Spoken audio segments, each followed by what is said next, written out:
it's not. I just didn't understand. Like, I just felt he wouldn't have made the same comment to my brother. Oh, all the women are like expected to clean and cook, whilst all the men sit out and have their conversation. And that's just how it was done. I might have an answer for this actually.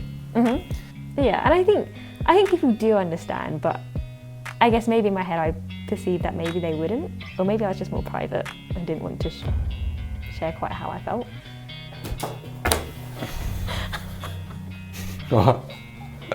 Just amusing. Hello and welcome to another episode of Rice Among Potatoes. In this episode, we continue our conversation with Tang, where we discover what Chinese culture means to us. I know some of you may have different experiences, so if you do, please leave them in the comments below. If you like the content, please hit that like button and subscribe to our channel. It will help us tremendously. Now, back to the video. What my grandparents used to do in China and Hong Kong, like all the feng shui,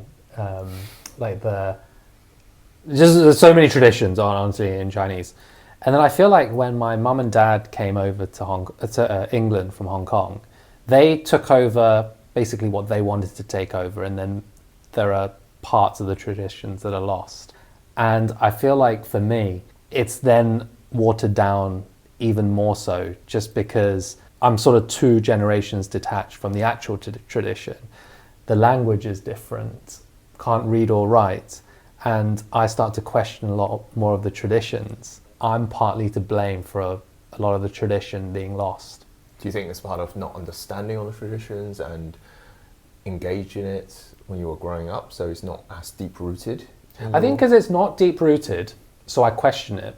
And when I question it, I'm like, well, why am I doing this? Like, it doesn't make sense. Which is a fair question. It is a fair question, I think, when we've grown up over here. And it's not something like my friends at school would do, or even, for example, like festivals. You know, Christmas, big thing over here. Halloween, pretty, maybe not like American size, but you know, still pretty big over here. But things like only Mid-Autumn Festival or Chinese New Year, which with Chinese New Year, absolutely massive in Asia, 2 weeks holiday. And over here, it's like, oh, you know, maybe we'll try and get together with some family, or like it's have very a meal dulled or something. down, But isn't it?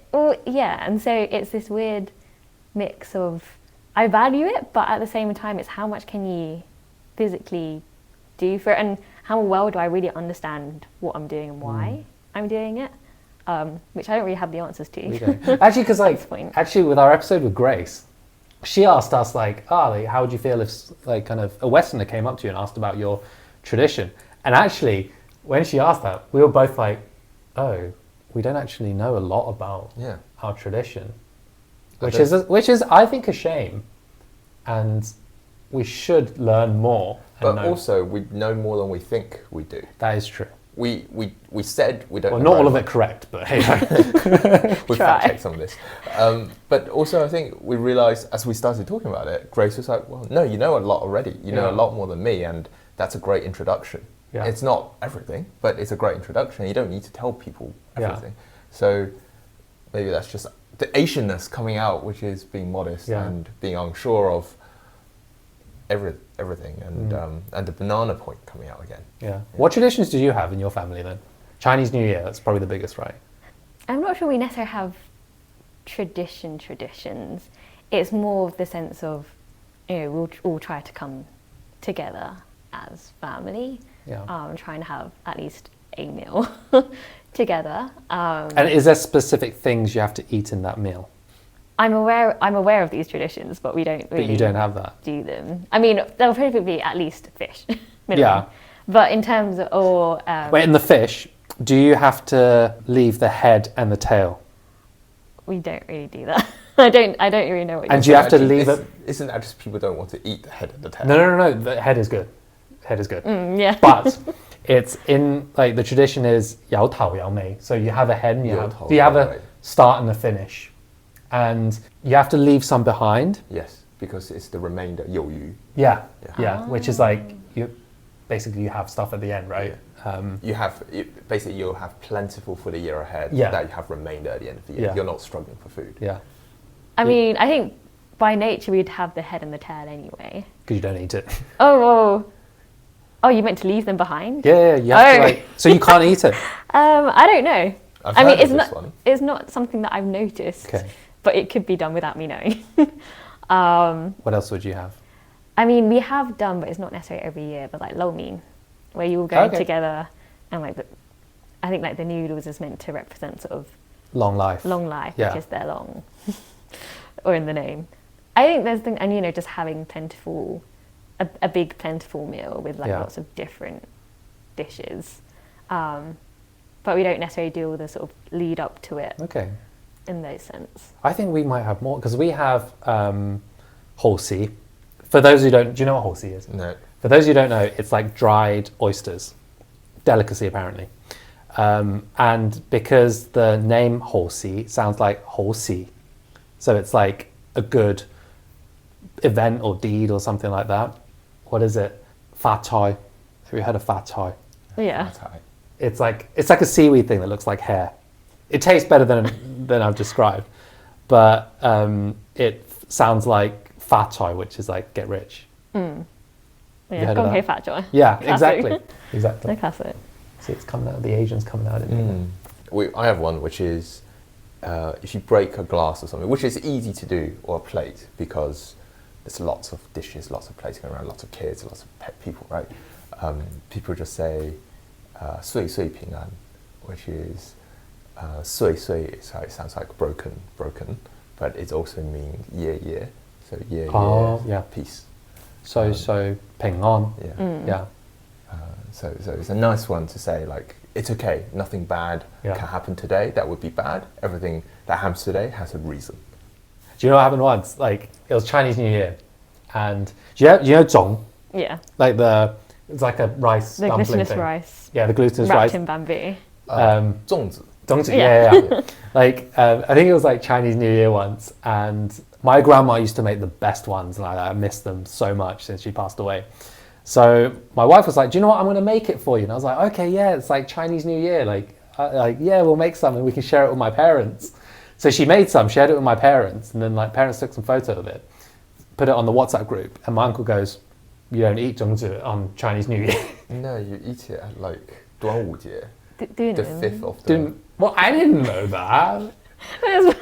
So I guess like why I'm sharing this is like there's times where you try to connect and you get it wrong. It was a little bit embarrassing, but that didn't stop me because I still got to eat it. And I think the more effort we put in to try and learn and get back to it, that can only be a positive thing, right? I think it is also appreciated by, like, even if your family thought, okay, bit of the wrong time, but even then, I think they would thought, oh, well, look, they tried, you know? Yeah. And I think that's always a good thing. I think you were saying this last week. Like, for instance, if we have kids, how much of our tradition are we going to pass down? Like, would they even be able to speak Cantonese? Like, would they even know when Chinese New Year is? So the more we sort of go down the generations, are a lot of these traditions getting lost because we're growing up here? And I say, like, a part of that is whoever your partner is. If your partner is more Chinese than you are, then you probably bring more of that. They probably drag more of that into the family. If they are, like your wife, for instance, then I don't know how much you'll do outside of Chinese New Year. We don't do anything. It's probably not because of my wife. It's probably because of me, to be fair. I think that's part of the thing, though. It does make you think, you know, you have to make more of a conscious choice and do our own homework or talk to our families more. Yeah. Or just other friends that perhaps are more connected or have other experiences. Yeah. To better understand sort of why, how, when, Yeah. and decide, you know, what is right for us. Yeah. And I didn't know that, but Vietnamese actually celebrate like Chinese New Year as well, but they call it Lunar New Year. And by calling it Chinese New Year, it's actually not inclusive to all Asians because they're like, well, I'm not Chinese, but I still celebrate it. Yeah, So actually we should call it Lunar New Year. Same as the Koreans, it's Lunar New Year. So yeah. We should probably be calling it Lunar New Year. Really? All right, scrap everything that we've recorded. Let's start again. Sorry, folks. Okay, we'll just dub in Lunar New Year for every time we say Chinese New Year. But either way, being able to discuss it and talk about it. And hopefully, like, if people watch this, they'll be like, oh, ask my parents actually, like, what do we actually do for Chinese New Year? What traditions did you have growing up that we might not have now? And hopefully that will keep the tradition alive. Like growing up, there's maybe occasions where I couldn't go to certain like social events because we're having a family dinner or something like that, and it's sort of like expected that you're going to be at home, or even if it's not a family dinner, like you need to go help relatives do something. I'm not saying that Western families don't help each other out, but I think It's more of an expectation for Asian family. it can come across like an obligation, but I think it's trying not to let it feel that way. Or it's not even trying not to let it feel that way. I think it's sort of embracing that side and being proud that you can help and be willing to give that help as well. Because I think sometimes my friends might think, oh, why are you helping and so and so out? Like, they're quite a far distant relative. By help, what do you mean help? Like financial help? Help? I was thinking more, I know, like going over for like some DIY and stuff. Oh, like okay. That. Which is, I mean, financial help does, I think, in Asian families, I think that does happen. Yeah, for sure. Aren't you doing DIY help for someone, a relative at the moment? At the minute. Is that why you brought it up? It's like, why am I here screwing your like cupboards It together? feels like every weekend at the moment. There's been quite a few. It's kind of tampering down now. Okay. So that is. I might have an answer for this actually. Mm-hmm. When my parents, when my grandparents and my parents were coming over, back then, like, it wasn't like a very easy process. And for people from sort of Hong Kong or China who've come to the UK, it may take some time to settle in. So I feel like, you know, if you're coming from the same village and then, you know, someone says, do you know what, like, so-and-so's daughter is coming, like, can you be like a point of contact in the UK and like help them out? And like when they come over, you have that type bond because it's like a familiar face. And we've had that so many times, like with not my generation, but my dad's generation, where like so-and-so would come over, they'll help each other out, find a place to live, find a job, connect them with people. And I think because of that, it actually creates more of a community. Mm. And like there's two of our family friends I'm thinking of, they would help us with anything. Like they're so good, such nice people. And I think it's because sort of when they came over, my dad was here and my granddad was here, and then like they would help each other out. And that's why there's that connection, sense of collectivism, I guess. Do you think that affects like either of your lives like more recently, or like? It did when I was actually at uni. I actually went on a road trip with like two of my friends. Like we were driving, like we drove down to Barcelona basically, and it was Chinese New Year, and we extended our stay. And I was like, shit, I need to go back for Chinese New Year dinner. So in one night I drove from Barcelona back to London, just because I was like, it's Chinese New Year dinner, and it was like important to my parents. How did you feel about it? Bit of a pain because I need to drive all the way back from Barcelona. Yeah. But the thing is, you felt compelled. I do, and to do it. I do, and like even like let's say if my auntie or uncle comes over, I would feel like I should go and have dinner with them, like, you know, invite them round and see them, like give them my time. And why is that? Is that because you feel like obligated to be there when they're there, or? It's not an obligation. I think one, because I know that when I was young, they've done a lot for me. Okay. And like, I feel like when my grandparents were around, like they kept the family together. And now my grandparents aren't around, I feel like a lot of us as cousins, uncles and aunties have sort of gone their separate ways. Like, drifted apart. Yeah, you wouldn't, like, whenever we go back to Hong Kong, because my grandma lived there, we'd all have dinner together, like it'll be a reason to congregate. But now she's not around, there's no reason to go back to Hong Kong. So we go back less, so we see each other less. So you naturally become more divided. And I think it's just growing up as a family value. It's like, you know, they're your flesh and blood, and that's why you see them. Yeah, I You feel think the so. same? I would think, I guess one thing that I feel is, again, not saying it's not the same for Western families, but I think the sense of like family, it feels to me a lot stronger. You know, if someone's in need of help, then like you should always be able to go to family. And I don't know how true that is in general these days. I think all cultures are like, if you think of like Indian families, they're so close knit, they every generation lives in the same household. Like if you think of like Greek families, they'll all come together and like eat together. Italian families, you see them as like very like your nonnas and actually that's, I don't know if that's a good thing or a bad thing in Italian, so sorry, your nonnas. So I think like in any culture, like you would get that. I think that's true. true. There's some British families out there who are also very close and very close knit, who'd have Sunday roast together, who'd always meet up at a weekend. Because I'm really close to my cousins in Hong Kong. Like we grew up and played together, and even though we don't speak every day and like we don't even see each other every year, but whenever I do go back, I think we pick up where we left off. I'm sure a lot of other cultures would have that too, but I think that was, you know, going back to the beginning, saying we played together. My parents made a conscious effort to make sure we had that family bond.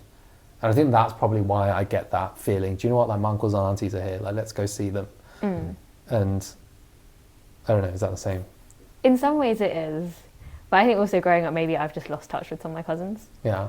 So, yeah. After filming this, you're going to go message them, aren't you? Say, hey, guys, how you doing? Yeah. How's life? Yeah, so I think, yeah, maybe it's not that Asian families are necessarily closer than Western. Like, I don't think we know. I think like three Asians can't sit here going. No, I think it's very subjective. Yeah. Yeah. Does your brother keep in touch with your cousins more?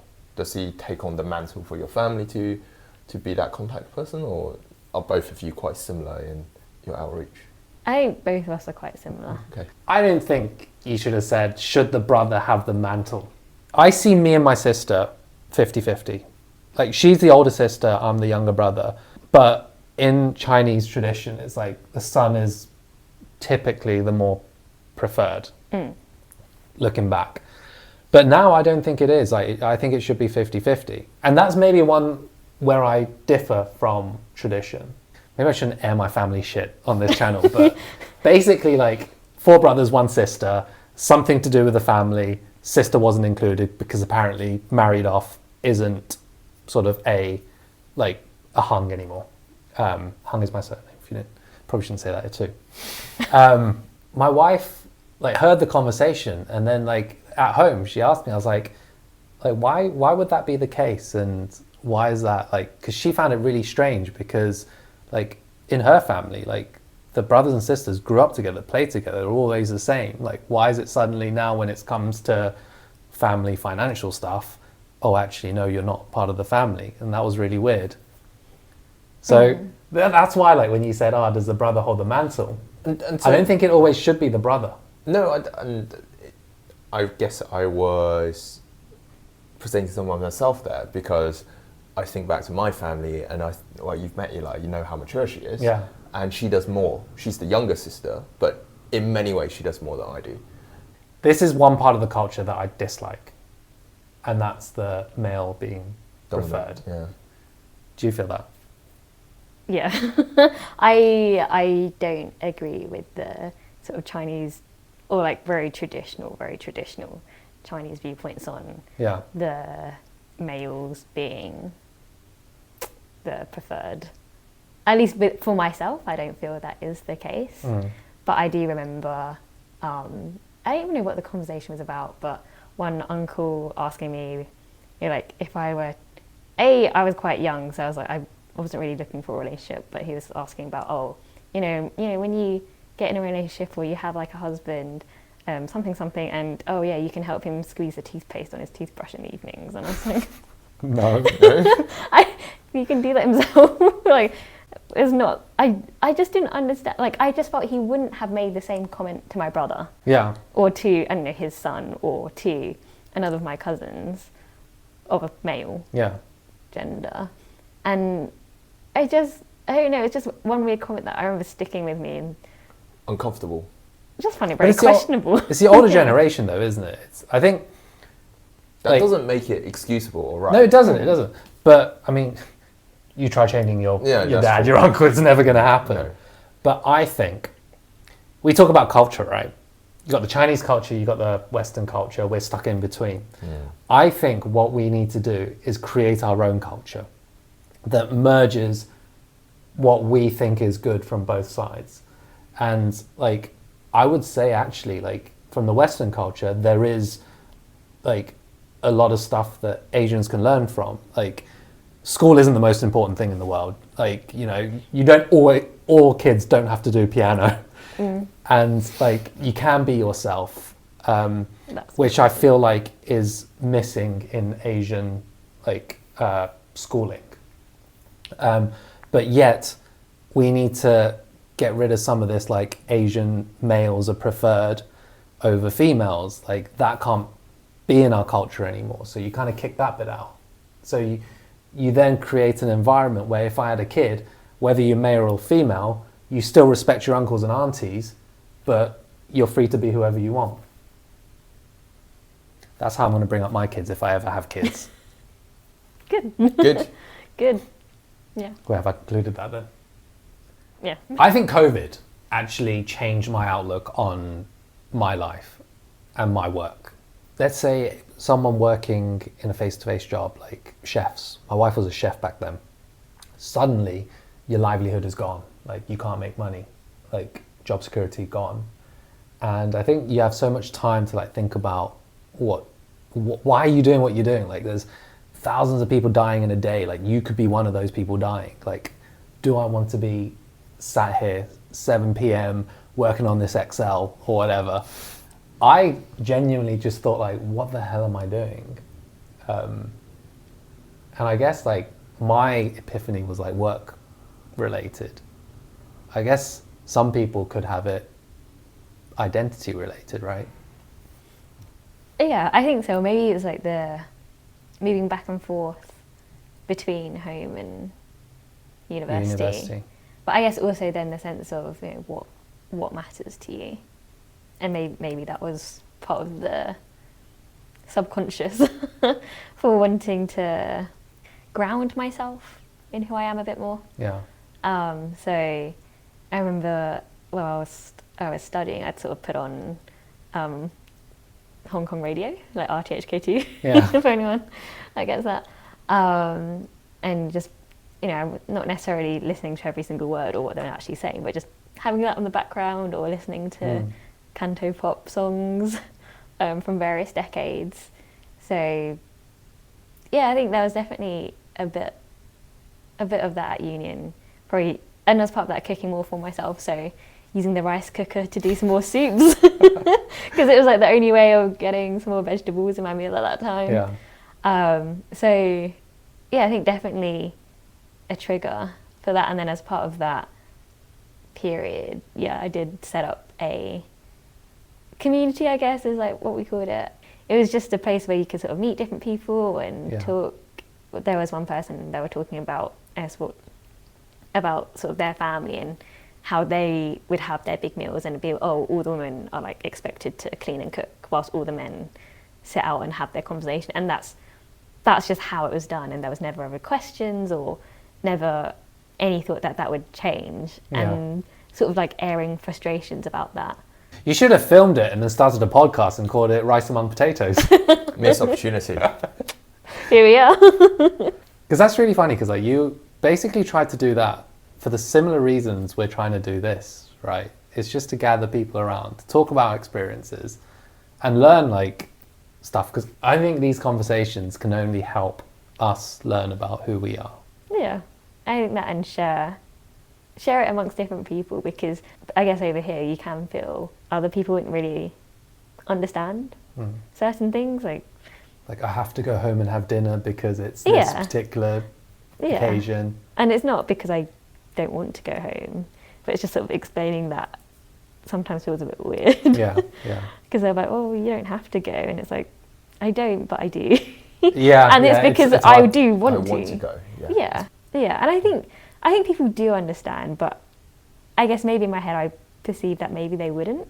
Yeah. And so maybe I just wasn't explaining things, or maybe I was just more private and didn't want to share quite how I felt. Because that's true. Like sometimes, like you might feel, oh, like this family pressure is all on me or whatever, but actually it's not. Like, there's so many other people that are in our situation where you've got sort of East and Western influences and pressures of society that don't quite match, but we're actually not alone in it, right? I think it's because there's just that extra sense of commonality. Yeah. Which is nice, and like they just sort of get things. On the flip side to that, you have